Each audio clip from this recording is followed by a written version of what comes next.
આપણે ખીરું બનાવી લેવાનું છે. તો આવી રીતે મસ્ત મજાનું મેં ખીરું બનાવી લીધું છે અને ઉતાવળ તો કાંઈ હતી નહીં. પછી થોડીક વાર રેસ્ટ કરવા દીધું બધી વસ્તુને અને અમે થોડીક વાર ગપાટા માર્યા અને 7:30 થોડુંક જમવાનો ટાઈમ થયો એટલે મેં કીધું ચાલો હવે આપણે આને મસ્ત મજાનું વડાના શેપ આપી અને તળી લેવાનું છે.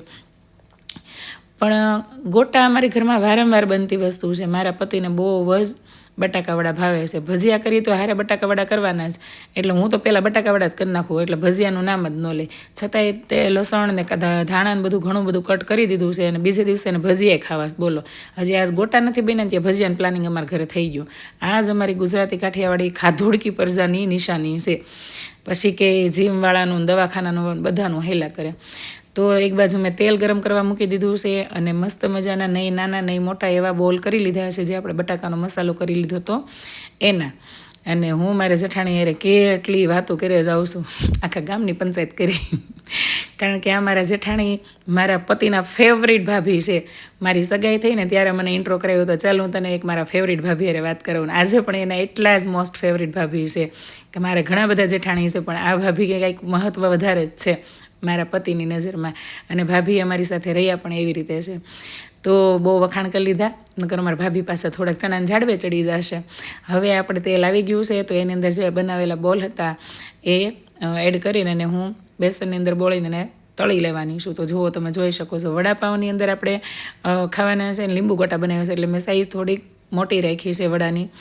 અને કાંઈ ઘટે જ નહીં, એટલી મજા આવવાની છે આજે જમવાની. કારણ કે વડા ભાવે છે મારા પતિને, લીંબુ ગોટા ખાવા છે મારા જેઠજીને, અને મારા પૂર્વને ભાવે છે વડાપાઉં. તો એના માટે મેં 1 ડઝન વડાપાઉંના પાઉં પણ માર્કેટમાંથી મંગાવી લીધા છે, જે અમારા અહીં નજીક જ લાઈવ બેકરી છે, ત્યાં આસાનીથી મળી જાય છે એકદમ લાઈવ બનેલા તાજા વડાપાઉંના પાઉં.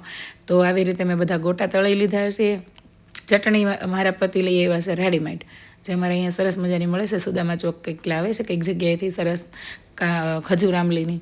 તો ચટણી બનાવવાની મહેનત મારે નથી કરવી પડી, તો તમે જોઈ શકો છો.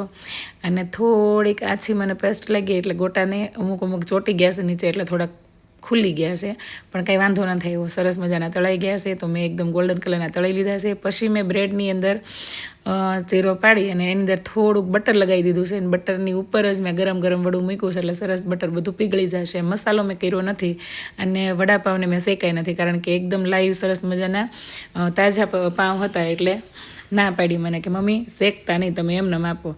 અને પછી એક વડું મેં કાપી લીધું છે ને એની ઉપર આવી રીતે લીંબુનો રસ ભભરાઈ દીધો છે. મારા જેઠે તો 2 લીંબુ આવી રીતે નીચોવીને ખાધા. આ હતા લીંબુ ગોટા. બાકી લીંબુ ગોટામાં કાંઈ લાખો લૂંટવાનું નહોતું, બરાબર. તો બની ગયા મારા લીંબુ ગોટા.